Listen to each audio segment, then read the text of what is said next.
Welcome students in your social science class.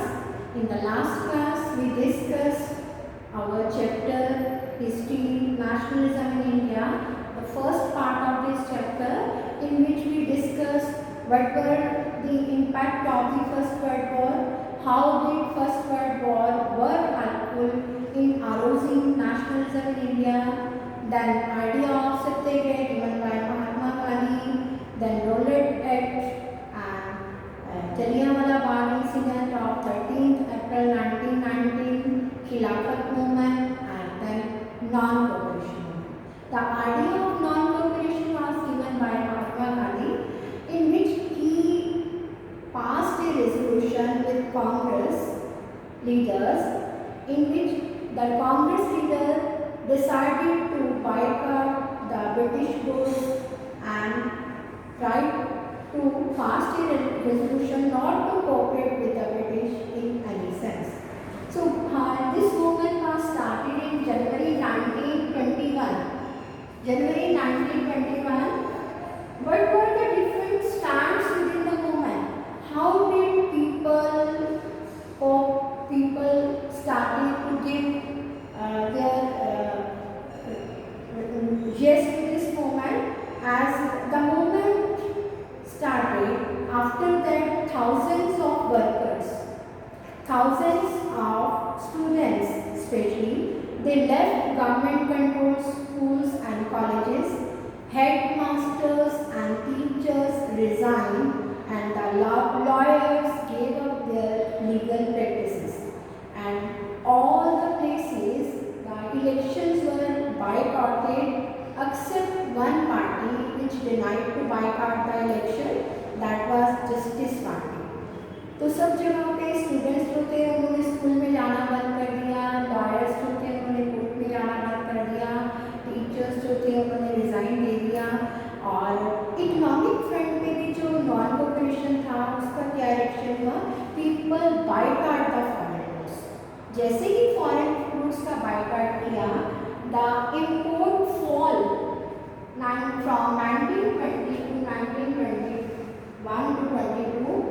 Earlier it was rupees 102 crore. पहले ये लोग जो बाहर से सामान आता था British goods, that was 102 crore, but now it reduced to 57 crore. ये 57 करोड़ हो गया. लोगों ने फॉरेन गुड्स जो थी उसका बायकॉट करना शुरू कर दिया. तो इस तरह से जो फॉरेन चीज़ें थी वो बिल्कुल ही उनका इम्पोर्ट बहुत ज़्यादा जो था वो कम हो गया.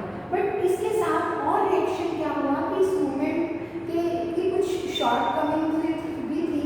जैसे कि मूवमेंट ग्रेजुअली जो थी उसकी डेवलपमेंट स्लो होने लग गई, क्योंकि जैसे बच्चों ने गवर्नमेंट स्कूल बायकॉट किए तो उसके कॉन्ट्रास्ट में इंडिया में जो स्कूल्स थे, पाठशाला थी, मद्रासा थी, their number was very less. उनका नंबर बहुत कम था. और उसके अलावा जो खादी, जो people started to use khadi instead of foreign goods, but khadi was very expensive. No everyone can not buy the products of khadi.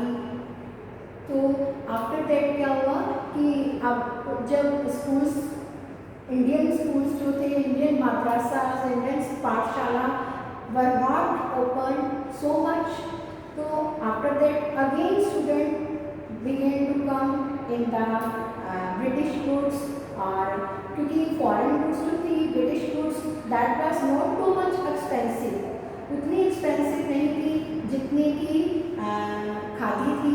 तो लोगों ने फिर वापस फिटिंग फॉरेन गुड्स को और ब्रिटिश गुड्स जो थी उसका यूज़ करना शुरू कर दिया. तो इस तरह से मिला जुला इस मूवमेंट पे रिएक्शन हुआ. आगे है नेक्स्ट पार्ट हमारा rebellion in the country side. In this rebellion study here rebellion in the Awadh, rebellion in the Andhra Pradesh and rebellion in the Assam. तो सबसे पहले जो रेबिलियन थी that was started in Awadh led by बाबा रामचंद्र. बाबा रामचंद्र जो थे उनके द्वारा ये जो अवध में पीजेंट्स के द्वारा ये मूवमेंट स्टार्ट हुई. और बाबा Ramchandra was a sanyasi who had been earlier to Fiji, जो कि पहले फिजी में इंडेंचर्ड लेबर है कि क्या होती है कि जब जबरदस्ती काम करवाया जाता था लेबर से, उनके उसके बदले में पैसा कम दिया जाता था बॉन्डेड लेबर की तरह, तो ऐसे वर्कर के तौर पे काम करते थे। तो ये मूवमेंट क्यों शुरू हुआ अवध में? क्योंकि the movement was against talukdar and landlords who demanded from peasants high rents and variety of other cesses. Cesses का मतलब क्या होता है? टैक्सेस। कि ये लैंडलॉर्ड्स के अगेंस्ट शुरू हुआ क्योंकि पीजेंट से बहुत ज़्यादा टैक्सेस मांगे जा रहे थे, ज़्यादा रेवेन्यू मांगा जा रहा था। तो पीजेंट्स के द्वारा तलुकदार और लैंड ऑनर्स के अगेंस्ट ये मूवमेंट जो था वो start. And beside this taxes के अलावा peasant had to do begar. ये बेगार क्या होती है? This is given in our term, given on the same page. Begar means the labor that villagers were forced to contribute without any payment. जो villagers को देनी पड़ती थी, ऐसी लेबर परफॉर्म करनी पड़ती थी, प्रोवाइड करनी पड़ती थी विदाउट एनी पेमेंट। जबरदस्ती काम कराया जाता था, उसके लिए पैसा भी नहीं दिया जाता था।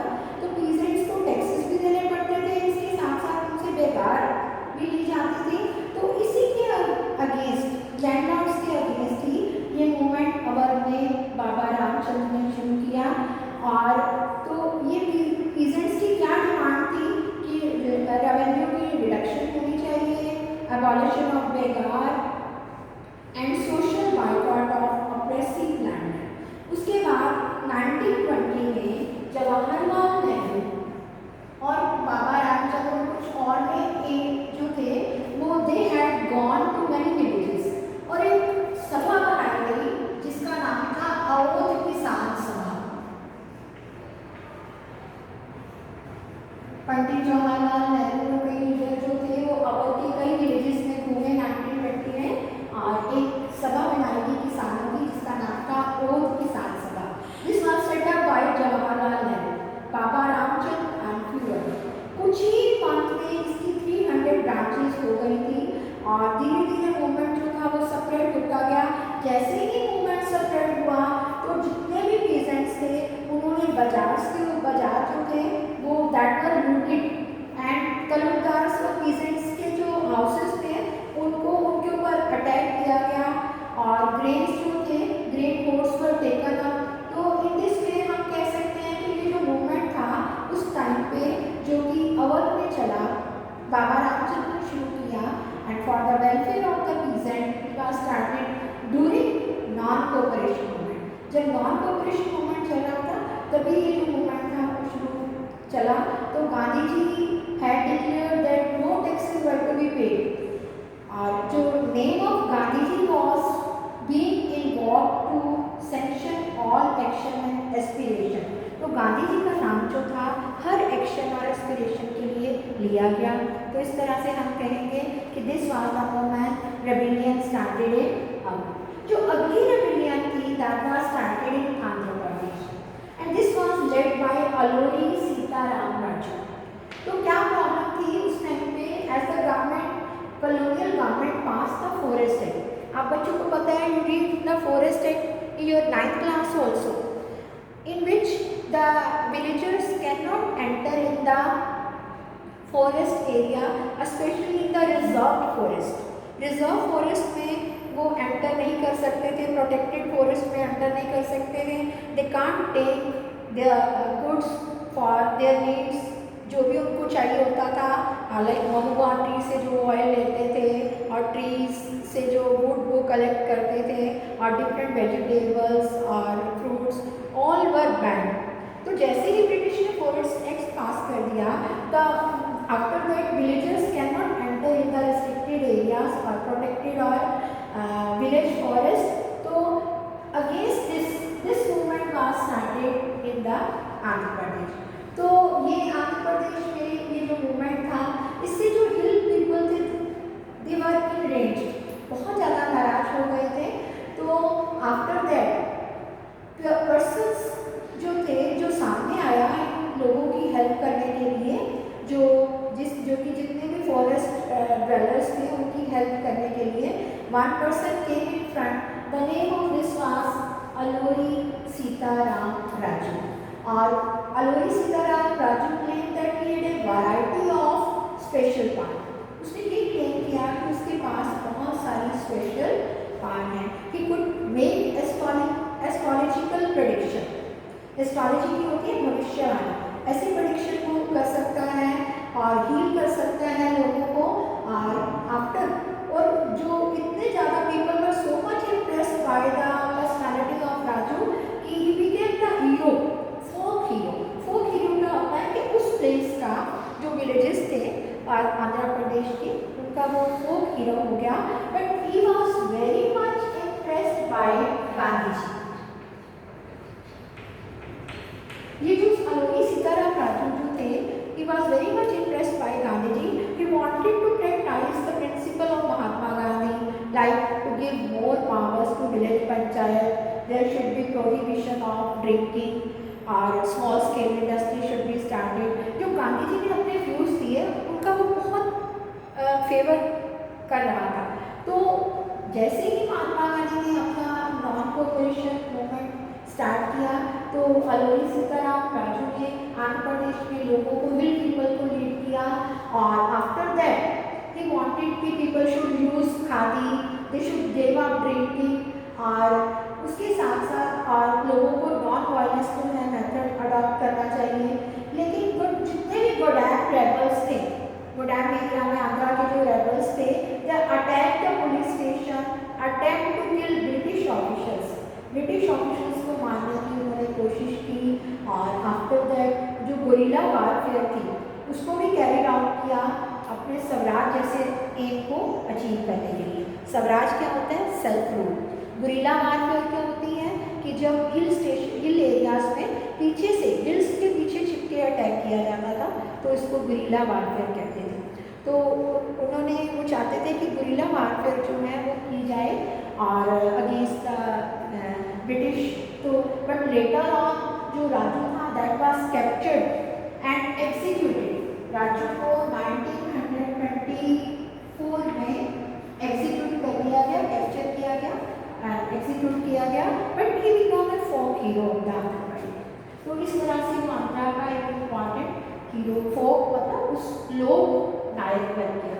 और लास्ट नेक्स्ट मूवमेंट जो है रेबिलियन इन द असम.